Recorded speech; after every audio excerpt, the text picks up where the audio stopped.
নমস্কার বন্ধুরা, welcome to ইউনিকন। তো ফাইনালি যে ভিডিওটার জন্য তোমাদের সব থেকে বেশি কমেন্ট আসছিল সেই ভিডিওটা এটা হতে চলেছে।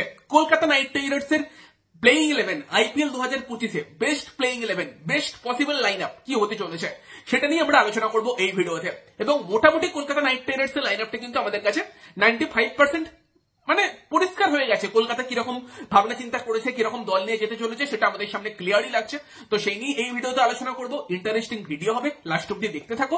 আমাদের চ্যানেলে প্রথমবার এলে আমাদের চ্যানেলটিকে সাবস্ক্রাইব করে নিও, তার পাশের বেল আইকনটাকে অন করে দিও। সাবস্ক্রাইব করাটা একদমই ফ্রি, আর তোমরা সাবস্ক্রাইব করে রাখলে আমি যখনই কোনো ভিডিও দেবো সেটা নোটিফিকেশন তোমরা সবার আগে পেয়ে যাবে।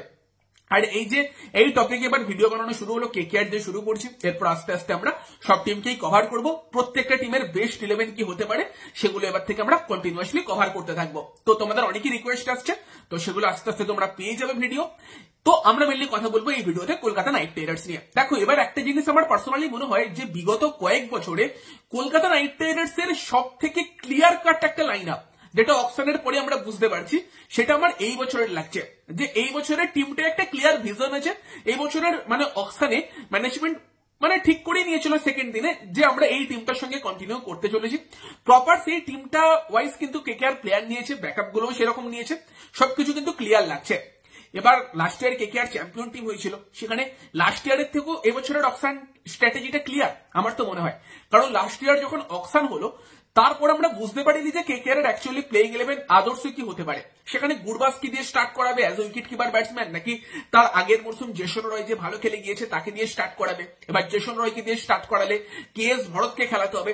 এইসব কনফিউশন গুলো মনের মধ্যে চলছিল। সেখানে কেএস ভরতকে খেলালে হয়তো আমরা পরবর্তীকালে তোমার রমনদীপ সিং এর মতো প্লেয়ারকে খেলতে দেখতাম না, যদি উইকেট কিপিং এর জন্য কেএস ভরতকে খেলাতো। কিন্তু সেখানে পরবর্তীকালে লাকিলি কেকেআর এর জন্য এটাই বেটার হয়েছিল যে তোমার জেসন রয় নাম তুলে নেয়, সেখানে ফিল্ড সল্ট আসে, সব সমস্যাগুলো মিটে যায়। বাট এই মরশুম কিন্তু অতটা কিন্তু কনফিউশন লাগছে না, ক্লিয়ার কাট স্ট্র্যাটেজি কিন্তু লাগছে। দেখো, আমি তোমাদের বলে দিচ্ছি কলকাতা নাইট রাইডার্স অ্যাকচুয়ালি কিরকম লাইন আপ নিয়ে যাওয়ার প্ল্যান করছে। ধরো বেশিরভাগ ক্ষেত্রে কলকাতা নাইট রাইডার্স ব্যাটিং করুক বা বোলিং করুক, সেখানে কিন্তু এই লাইন আপটার সঙ্গে কলকাতা নাইট রাইডার্স যাবে। ইভেন ব্যাটিং এর সময় কিন্তু ইম্প্যাক্ট প্লেয়ারের স্ট্র্যাটেজিটা কলকাতা নাইট রাইডার্স খুব ভালো করে ইউজ করতে পারে। আমি তোমাদের লাইন আপটা বলছি যে বেস্ট লাইন আপ যেটা হতে পারে সেটা কিভাবে হবে কলকাতার, এবং ইম্প্যাক্ট প্লেয়ারটা কিভাবে গেমের মধ্যে আসবে। তো প্রথমত ওপেনিং করবে হচ্ছে কুইন্টন ডিকক, তার সঙ্গে সুনীল নারাইন। এবার যদি সুনীল নারাইন ইনকেস ওপেনিং এ না চলে, প্রথম দিকের 5-6টা ম্যাচ তো অ্যাটলিস্ট তাকে দেওয়া উচিত, কারণ তার ব্যাটিংটা তো প্লাস পয়েন্ট। চলে গেলে ভালো, না চললে কি আর করা যাবে। তো দেখো, সেটা তো প্লাস পয়েন্ট। এবার যদি গৌতম গম্ভীর ছাড়াই সুনীল নারাইনের ব্যাটিং পরবর্তীকালে না চলে, সেখানে আঙ্ক্রিস রঘুবংশীও কিন্তু তারপর গিয়ে ওপেন করতে পারে। তবে নর্মালি কিন্তু কুইন্টন ডিকক এবং তার সঙ্গে তোমার সুনীল নারাইন, সেটা কিন্তু কেকেআর এর ওপেনিং কম্বিনেশন হবে। দেন 3 নম্বরে Angkrish Raghuvanshi, right handed batsman, দুজন লেফট হ্যান্ডার ওপেনারের পর 4 নম্বরে ভেঙ্কটেশ আয়ার। মিডল অর্ডার সামলানোর দায়িত্বটা কিন্তু অনেকটাই ভেঙ্কটেশ আয়ারের উপর থাকবে। দেন 5 নম্বরে রিঙ্কু সিং, 6 নম্বরে আন্দ্রে রাসেল, 7 নম্বরে রমনদীপ সিং। কেকেআর এর আর কম্বিনেশন, ডিস্ট্রাকটিভ কম্বিনেশন। ফিনিশিং বা লোয়ার মিডল অর্ডারে সব থেকে বেস্ট কম্বিনেশন হয়তো আইপিএল এর। তো সেখানে রিঙ্কু, রমনদীপ, রাসেল 5, 6, 7। দেন 8-এ হর্ষিত রানাও যথেষ্ট ব্যাটিং করতে পারে, ঠিকঠাক ব্যাটিং করতে পারে, এবং তার ব্যাটিং এবিলিটির জন্যই সে বর্তমানে টেস্ট টিমে সুযোগ পেয়েছে। ফলে কিন্তু মোটামুটি একটা লম্বা 8 অব্দি ব্যাটিং কেকেআর এখানেও থাকছে। দেন তোমার 9 নম্বরে আমি রাখছি বরুণ চক্রবর্তীকে। এবার বরুণও এখন ব্যাটিং করতে শিখে গিয়েছে। তো অ্যাকচুয়ালি আমি অবাক হলাম, সৈয়দ মুস্তাক আলী ট্রফিতে শাহরুখ খানের আগে বরুণ চক্রবর্তী দেখি ব্যাটিং করতে গেছে। এর কয়েকদিন আগের একটা ম্যাচ দেখছিলাম। তো সেখানে বরুণকে আমি আপাতত 9-এ রাখছি। 10 নম্বরে নোকিয়া অথবা স্পেন্সার জনসন, তার মধ্যে যে খেলবে। নোকিয়া খেললে কিন্তু সেও ব্যাটিং করতে পারে। এবার দেখো, স্পেন্সার জনসনের শাইনিংটা আমার মনে হয় ভীষণ ভালো একটা শাইনিং হয়েছে। কারণ 3 বছরের পার্সপেক্টিভে তুমি ভাবো, স্পেন্সার জনসন কিন্তু এমন একটা প্লেয়ার যাকে কিন্তু অস্ট্রেলিয়া ক্রিকেট টিম তারা কিন্তু আস্তে আস্তে নিজেদের সিনিয়র টিমের রেগুলার প্লেয়ার করবে, সেটার প্রস্তুতি কিন্তু চলছে। মিচেল স্টার্কের জায়গায় তারা স্পেন্সার জনসনকে নিয়ে আসবে। এবার যে প্লেয়ারটাকে আর কি অস্ট্রেলিয়ার মতো দল তারা মিচেল স্টার্কের পরিবর্তে ভাবছে, সেই প্লেয়ারটা অবভিয়াসলি ট্যালেন্টেড প্লেয়ার, নতুন বল সুইং করাতে পারে, ডিতে ভালো বল করতে পারে। এবার আমি স্পেন্সার জনসনকে আরো 2 বছর আগে থেকে কেকেআর এ চাইছিলাম, যারা ভিডিও দেখো তারা জানো, এবং সেটা ব্যাকআপ হিসেবেই চাইছিলাম। তবে এখন যদি ভাবো 3 বছরের পার্সপেক্টিভে ভাবো, যে আইপিএল 2025-এ হয়তো স্পেন্সার খুব বেশি সুযোগ পেল না, নরকিয়া সুযোগ পেল, কিন্তু ভবিষ্যতে গিয়ে কিন্তু 3 বছরের পার্সপেক্টিভে স্পেন্সার জনসন একটা খুব ভালো অ্যাডিশন হয়েছে। তো সেখানে কিন্তু তোমার 10 নম্বরে স্পেন্সার চলে আসছে, 11 নম্বরে বৈভব আরোরা। এই যে প্লেইং 11টা, এটা কিন্তু কলকাতা নাইট রাইডার্স এর জন্য আদর্শ প্লেইং 11। এটা হচ্ছে প্রপার প্লেইং 11। এবার কলকাতা নাইট রাইডার্স যেটা করবে সেটা হচ্ছে বিশেষ করে ব্যাটিং করতে গেলে কিন্তু ইম্প্যাক্ট প্লেয়ার রুলটা কলকাতার জন্য খুব ভালো কাজে আসবে। কলকাতা ইম্প্যাক্ট প্লেয়ার লিস্টে 5টা প্লেয়ার রাখবে। সেই 5টা প্লেয়ার হচ্ছে 1 নম্বর অজিঙ্ক্য রাহানে, 2 নম্বর মনীষ পান্ডে, 3 নম্বর মায়াঙ্ক মার্কান্ডে, 4 নম্বর উমরান মালিক, 5 নম্বর হচ্ছে অনুকূল রয়। এবার এই 5টা প্লেয়ার ইম্প্যাক্ট প্লেয়ার লিস্টে রাখলে তারা কিভাবে ম্যাচের মধ্যে আসতে পারে? সব থেকে বেস্ট কেস সিনারিও হচ্ছে কলকাতা নাইট রাইডার্স ফার্স্টে ব্যাটিং করতে গেল এবং কেকেআর ব্যাটিং করতে গিয়ে দেখলো কেকেআর এর ব্যাটিং কিন্তু চলে গিয়েছে, মানে ওপরের দিকে টপ 3 টপ 4 ব্যাটসম্যান আগের বছর যেরকমটা বারবারই হচ্ছিল, সল্ট নারায়ণ খুব ভালো স্টার্ট দিচ্ছে, দেন রঘুবংশী আসছে, তারপর ভেঙ্কটেশ আইয়ার আসছে, যেটার জন্য আগের বছর রিঙ্কুর মতো প্লেয়ার বেশি করে ব্যাটই পায়নি, রমনদীপ 3-4টে করে বল খেলতে পারছিল। তো ধরো ব্যাটিং সেরকম চলে গেল, যেখানে আর এক্সট্রা ব্যাটসম্যানের দরকার নেই, তারাই 12 ওভার অব্দি খেলে দিল ওই উপরের দিকে টপ 4টে ব্যাটসম্যান। দেন তোমার ফিনিশিং এর জন্য তো পরের দিকে রিঙ্কু আছে, রমনদীপ আছে, রাসেল আছে, হর্ষিত ব্যাট করতে পারে, ফলে কিন্তু তোমার আর এক্সট্রা ব্যাটসম্যান সেখানে লাগবে না। সেখানে কলকাতা নাইট রাইডার্স কি করতে পারে, যখন কেকেআর এবার বোলিং করতে আসবে সেখানে কিন্তু ওই যে ইম্প্যাক্ট প্লেয়ার হিসেবে কোনো ব্যাটসম্যানকে না নিয়ে এসে সেখানে রঘুবংশীকে ধরো সাবস্টিটিউট করবে, রঘুবংশীর জায়গায় কিন্তু নিয়ে আসতে পারে। যদি পিচ খুব ফাস্ট পিচ হয়, ভালো এমনি নর্মাল পিচ হয়, সেখানে উমরান মালিককে, যদি পিচ স্লো পিচ হয়, স্পিন পিচ হয়, সেখানে মায়াঙ্ক মার্কান্ডেকে, আর যদি লাস্টের দিকে 1-2 ওভার ব্যাটিং করার দরকার পড়ে সেখানে অনুকূল রায়কেও নিয়ে আসতে পারে। এবার মায়াঙ্ক মার্কান্ডে এবং উমরান মালিক কিন্তু as a impact player KKR এর জন্য ভীষণ গুরুত্বপূর্ণ হতে পারে। মানে তুমি একটু স্লো পিচে আর একটা স্পিন অপশন পেয়ে যাচ্ছ, আর নর্মাল পিচে কিন্তু আর একটা ফাস্ট বোলিং অপশন পেয়ে যাচ্ছ। যদি কেকেআর এবার এই স্ট্র্যাটেজিতে যায়, কেকেআর ধরো ফার্স্টে ব্যাট করলো, 180-190 একটা রান করলো, সেই রানটা হয়তো এখন আইপিএল এ চেস করে দেওয়া ইজি মনে হয়, বাট ডিফেন্ড করতে গিয়ে যদি কেকেআর এর কাছে এই লেভেলের বোলিং অ্যাটাক থাকে, যেখানে হর্ষিত রানা, বৈভব আরোরা, স্পেন্সার অথবা নরকিয়া, তার সঙ্গে উমরান মালিক, তার সঙ্গে তোমার আন্দ্রে রাসেল, এতগুলো ফাস্ট বোলিং অপশন এবং স্পিন বোলিং এর জন্য বরুণ চক্রবর্তী, সুনীল নারায়ণ আইপিএল এর সব থেকে দুটো বেস্ট অপশন। সেখানে কিন্তু কোন টিমের জন্য কাজটা ইজি হবে না যদি Kolkata Knight Riders run defend করতে নেবে এরকম 7টা বোলিং অপশনের সঙ্গে যায়। এবার সেখানে যখন দরকার পড়বে উমরান মালিককে দিয়ে মিডিলে 1 ওভার বোলিং করাবে, যদি দেখে উমরান ছন্দে আছে সেখানে তো একদম মিটেই গেল। উমরান মালিক ছন্দে থাকলে কিন্তু তার গতিতে যে কোনো টিমকে রীতিমতো সে সমস্যায় ফেলবে, আর যদি ছন্দে না থাকে এমনিই তো 6টা বোলিং এর অপশন আছে, সেরকম দরকার পড়বে না। তো সেই জায়গাতে দাঁড়িয়ে কিন্তু কলকাতার বোলিংটা তখন খুব সুন্দর হয়ে যাবে এবং এটা কিন্তু পারফেক্ট স্ট্র্যাটেজি হবে ফার্স্টে ব্যাটিং করতে নেবে। তো এটা কেকেআর এর জন্য বেস্ট কেস সিনারিও হতে পারে। এবার আরেকটা সিনারিও, যদি কলকাতা নাইট রাইডার্স ব্যাটিং করতে এসে কেকেআর এর পরপর উইকেট পড়তে থাকে, রিঙ্কু অব্দি দেখতে পারে, দেন যদি উইকেট পড়ে যায় কন্টিনিউয়াসলি 3-4টে উইকেট তাড়াতাড়ি পড়ে যায়, সেখানে কলকাতা নাইট রাইডার্স এবার তখন রিঙ্কু সিং অথবা অঙ্কুশ রঘুবংশীর মধ্যে কোন একটা প্লেয়ারকে সাবস্টিটিউট করে রাহানে বা মনীষ পান্ডে টাইপের কাউকে নিয়ে আসবে ম্যাচটাকে একটু ধরার জন্য। সেটাও স্ট্র্যাটেজি হবে, তখন তুমি একটা এক্সট্রা ব্যাটসম্যান নিয়ে চলে আসতে পারবে। তো সেটাও একটা ওয়ার্স্ট কেস সিনারিও হতে পারে যদি ব্যাটিং ভালো না চলে। তো এটা পারফেক্ট কিন্তু স্ট্র্যাটেজি হতে পারে। সেখানে রাহানে এসে রাহানের কাজটা কি হবে, একটু ধরে খেলা, 5-6 ওভার একটু দেখে খেলা, কিছুটা রান সংগ্রহ করা, যেটা করতেও রাহানে এক্সপার্ট, মনীষ পান্ডেও সেটা করতে পারে। লাস্ট ডেট আমরা যেরকমটা মুম্বাইয়ের এগেনস্টে দেখেছিলাম মনীষ পান্ডে এসেছিল।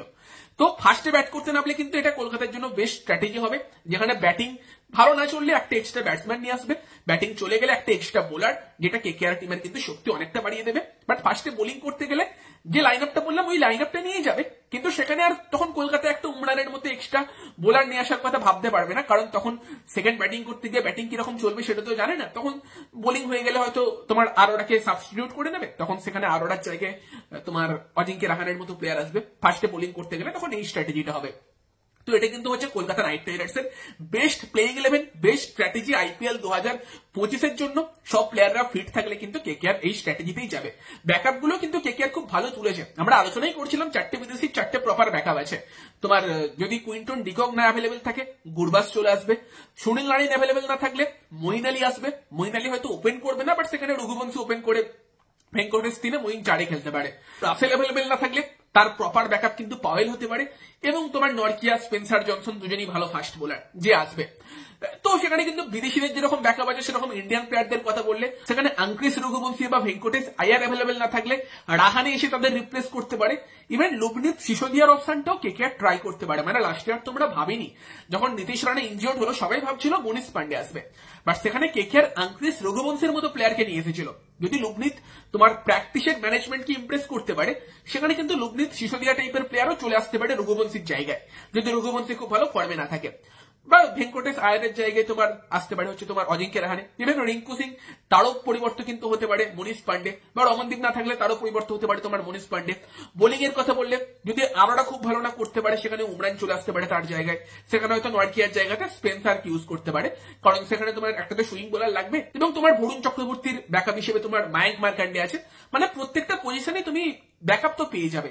এবার যেহেতু ফাস্ট বোলাররা একটু মাঝে মধ্যে ইনজিওর্ড হয়ে যায়, সেই জন্য আরেকটি ইন্ডিয়ান ফাস্ট বোলার যদি থাকতো স্কোয়াডে, মেনলি সাকিব হোসেনকে যদি ফেরাতো, হয়তো স্কোয়াড স্ট্রেংথটা আরো একটু কিছুটা বাড়তো।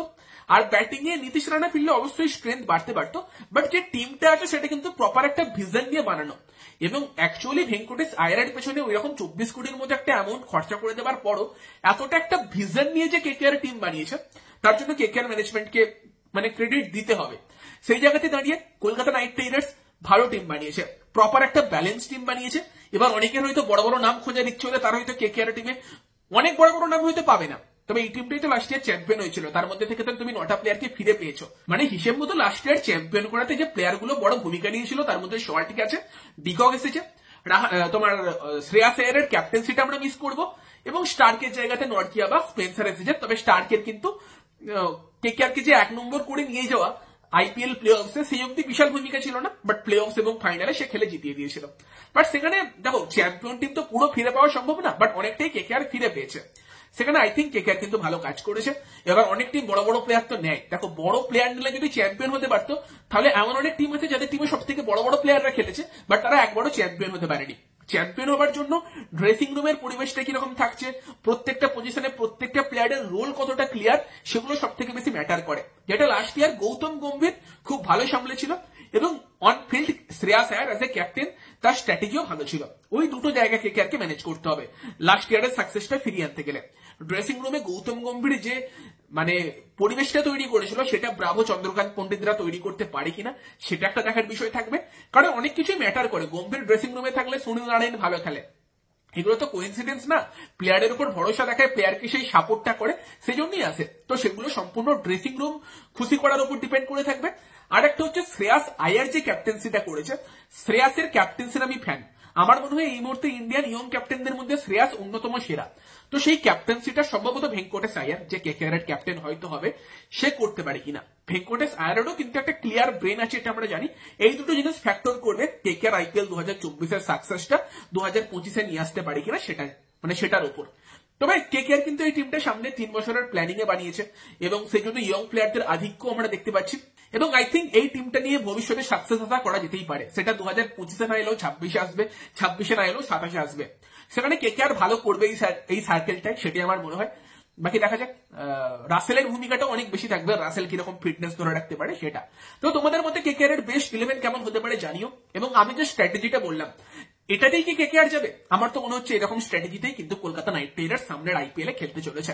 বাকি তোমাদের মতামত অবশ্যই জানিও, দেখতে ভালো লাগবে। ভিডিওটা ভালো লাগলে ভিডিওটাকে লাইক করে দিও, শেয়ার করে দিও। আমাদের চ্যানেলে প্রথমবার এলে আমাদের চ্যানেলটিকে সাবস্ক্রাইব করে তার পাশের বেল আইকনটাকে অন করে দিও। তো চলো গাইস, এই ভিডিওতে এই পর্যন্তই, বাই বাই।